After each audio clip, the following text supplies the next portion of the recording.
জুম্মার খুতবার আজান বাহিরে না ভিতরে দিতে হবে? উত্তর দেন। বলবো না বলবো না।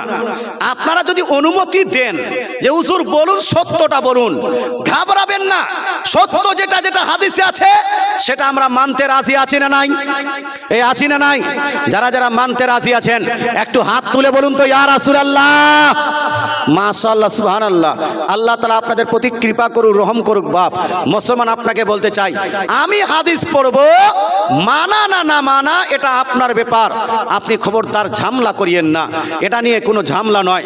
আমি বলবো ভাই, এই আজান, এই যে আপনার জুম্মার দিনে যে খুতবার আজান হয়, খুতবার আজান কিন্তু নবীর জামানায় হতো, আবু বকর সিদ্দিকের জামানায় হতো, উসমানে গনির জামানায় হতো, উমারে ফারুকের জামানায় হতো, আলী রাদিয়াল্লাহু তাআলার জামানায় হতো, সাহাবায়ে কেরামের জামানায় হতো, তাবেঈনদের জামানায় হতো, তাবেঈনদের জামানায় হতো, বুজুর্গানে দ্বীনের জামানায় হতো। মুসলমান, এবার আমি জিজ্ঞেস করতে চাই, নবীর জামানায় যেখানে আজান হতো সেই জায়গায় আজান দেওয়ার দরকার আছে না নাই? না মৌলবি নিয়ে টানাটানি করবেন? আমার মৌলবি কি বলছে সেটা দেখবো, ওই মৌলবি কি বলছে সেটা দেখবো। আমি বলবো ভাই, উঁচা টুপি আর চিপটি টুপি দেখে কোনো লাভ হবে না। জুব্বা দেখে বিচার করা যাবে না। ছোট পায়জামা না বড় পায়জামা এটা দেখে বিচার করা যাবে না। লম্বা পাঞ্জাবি না খাটো পাঞ্জাবি, এই পাঞ্জাবি দেখে বিচার করা যাবে না। যদি সমাধান পেতে চান তাহলে সমাধানের রাস্তা হলো একটাই, সেটা হলো কোরআন এবং হাদিস। জোরে বলেন সুবহানাল্লাহ। সেটা কি? কোরআন এবং হাদিস। আমি একটি হাদিস পড়তে চলেছি, সিহাহ সিত্তার অন্যতম হাদিসের কিতাব, সিহাহ সিত্তার অন্যতম হাদিসের কিতাব সুনান আবু দাউদ, জিলদ নাম্বার 1, চ্যাপ্টার নেম বাবু নিদাই ইয়াউমিল জুমা। জুম্মার দিনে খুতবার আজানের বর্ণনা। এই বর্ণনাতে লিপিবদ্ধ আছে। এই বাবু যাও ওখানে যাও তোরা মামা যাও, একদম ডিস্টার্ব না। সুনান আবু দাউদ জিলদ নাম্বার 1, চ্যাপ্টার নেম কত কি বললাম? বাবু নিদাই ইয়াউমিল জুমা। জুম্মার দিনে খুতবার আজানের বর্ণনা। এটা বর্ণনা ওখানে লিপিবদ্ধ আছে। কি লেখা আছে? একটি হাদিস, হাদিস নাম্বার 1090। কত নাম্বার বললাম? 1090। মনে রাখবেন, কালকে যেন আপনি দেখাবেন আর বলবেন হাদিসে এটা আছে। হাদিসে কি আছে? ভিতরে দিব না বাহিরে। আমি বললাম ভিতর বাহির করার দরকার নাই, হাদিসে যেটা আছে সেটাই মানবো। জোরে বলেন সুবহানাল্লাহ।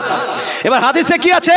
আনিস সাইব ইবনে ইয়াজিদ রাদিয়াল্লাহু তাআলা থেকে বর্ণিত হাদিস। নবীজির একজন প্রখ্যাত সাহাবী, তিনি বলছেন, কানা ইউআজ্জানু বাইনা ইয়াদাই রাসূলিল্লাহি সাল্লাল্লাহু তাআলা আলাইহি ওয়াসাল্লাম ইয়াউমাল জুমাতি ইদা জালাসা আলাল মিম্বারি আলা বাবিল মসজিদি। জোরে বলেন সুবহানাল্লাহ। অর্থাৎ নবীজি সাল্লাল্লাহু আলাইহি ওয়াসাল্লাম প্যারা সাহাবী বলছেন, কানা ইউআজ্জানু বাইনা ইয়াদাই রাসূলিল্লাহ, নবীজি সাল্লাল্লাহু আলাইহি ওয়াসাল্লাম ইজা জালাসা আলাল মিম্বারি, জুম্মার দিনে নবীজি যখন মিম্বারে বসতেন, জালাসা ইয়াজলুসু মানে বসা, যখন নবী মিম্বার শরীফে বসতেন, কানা ইউআজ্জানু আজান দেওয়া হতো। মিম্বার শরীফে বসতেন, আজান দেওয়া হতো। কোন আজান এটা? খুতবার আজান হলো না? মিম্বার শরীফে বসতেন, কানা ইউআজ্জানু আজান দেওয়া হতো। কোন দিকে? ডান দিকে না বাম দিকে? পিছন দিকে না সামনের দিকে? তো লিপিবদ্ধ আছে বাইনা ইয়াদাই, সোজা সামনে, সোজা সামনে। আচ্ছা, সামনে এটা কি কোনো জায়গাকে নির্দিষ্ট করে না দিককে নির্দিষ্ট করে? জোরে বলতে হবে। শিক্ষিত মানুষ আছেন আপনারা, মাশাআল্লাহ। দিককে নির্দিষ্ট করে না জায়গাকে? দিককে নির্দিষ্ট করে, জায়গাকে নয়। সোজা সামনে। আচ্ছা, এইরকম যদি আমি দাঁড়াই, আমার সোজা সামনে, দাদু আপনি আছেন কিনা? আছেন? এ ভাই, আপনি আমার সোজা সামনে নাই? ওই যে ভাইজান আছেন না? আচ্ছা, এই ভাইজান সাদা টুপিওয়ালা, আপনি আমার সোজা সামনে নেই? সোজা সামনে আছেন তো? এই যে ওখানে দাঁড়িয়ে আছে একজন, এই যে বসে আছে চেয়ারে একজন, আমার দাদু, ওই দাদু আমার সোজা সামনে আছে না নাই? সোজা সামনে নেই তো। সোজা সামনে কোন জায়গাকে নির্দিষ্ট করে না, সোজা সামনে এটা দিককে নির্দিষ্ট করে। তো বলা হয়েছে কানা ইউআজ্জানু, আজান দেওয়া হতো বাইনা ইয়াদাই, নবীজির সোজা সামনে। ইজা জালাসা আলাল মিম্বারে, যখন মিম্বার শরীফে আরোহণ করতেন, ইয়াউমাল জুমাতে, জুম্মার দিন। কিন্তু আপনার প্রশ্ন হবে, হুজুর সোজা সামনে কোথায়? এক কাতারে না দুই কাতারে না তিন কাতারে না চতুর্থ কাতারে? মসজিদের ভিতরে না মসজিদের বাহিরে? বাহিরে, তো হাদিসের মধ্যে আছে মসজিদের ভিতরে বাহিরে নয়, আলা বাবিল মসজিদে, মসজিদের দরজায়। জোরে বলে সুবহানাল্লাহ। আরে জোরে বলেন না সুবহানাল্লাহ। মসজিদের ভিতরে বাহিরে নয়, কোথায় ভাই? মসজিদের দরজায়। এবার আমরা কি করব? ভিতর বাহির নিয়ে মারামারি করব না দরজায় দেবো? কোনটা? দরজায় দেবো। তো ভাই ভিতরও থাক না, তোর কথা না, তোর কথা না, যেটা হাদিসে আছে ওই কথাই মানবো।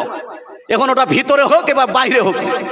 এ মুসলমান, আপনাকে বলতে চাই, নবীজি সাল্লাল্লাহু আলাইহি ওয়াসাল্লামের জামানায় আলা বাবিল মসজিদ, মসজিদের দরজায় দেওয়া হতো। আচ্ছা, নবীর ইন্তেকালের পরে আবু বকর সিদ্দিকের জামানায় কোথায়? উমারে ফারুকের জামানায় কোথায়? উসমানে গনির জামানায় কোথায়? তো লিপিবদ্ধ আছে ওয়া আবি বকরিন ওয়া উমারা, নবীজির ইন্তেকালের পরে আবু বকর সিদ্দিকের জামানাও আপনার মসজিদের দরজায় জুম্মার সানি আজান দেওয়া হতো। ওয়া উমারা, আর উমর বিন খাত্তাব রাদিয়াল্লাহু তাআলা আনহু জামানায় মসজিদের দরজায় জুম্মার সানি আজান দেওয়া হতো।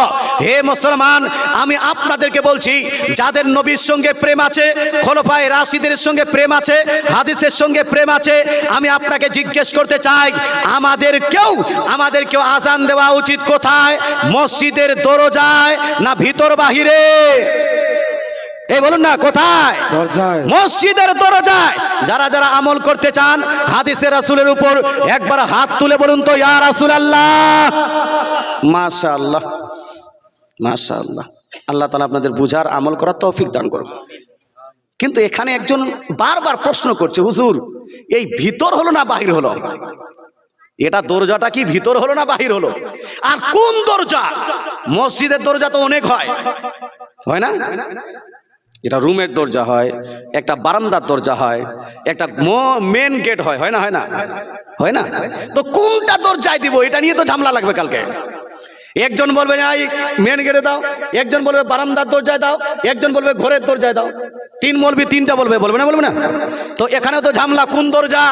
আমি আপনাকে বলবো, ভাই মৌলবীদের কথা নয়, হাদিসের কথা দেখুন। হাদিসের মধ্যে কি আছে?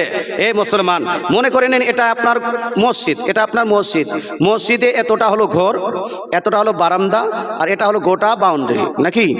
আচ্ছা, একটা হলো ঘর, ঘরের মধ্যে দরজা থাকে না? থাকে। আচ্ছা, এটা একটা বারান্দা, বারান্দা একটা দরজা থাকে? থাকে। আচ্ছা বলুন তো, ঘরের দরজাকে কি বলা হয়? মসজিদের দরজা বলা হয় না মসজিদের ঘরের দরজা বলা হয়? কোনটা? মসজিদের ঘরের দরজা, তো নামটা একটু আলাদা হলো। বারান্দার দরজা, মসজিদের বারান্দার দরজা। তো মসজিদের দরজা কোনটা হলো? মসজিদের দরজা হলো মসজিদের মেন গেটটা, নাকি? এই মসজিদের দরজা হলো কোনটা?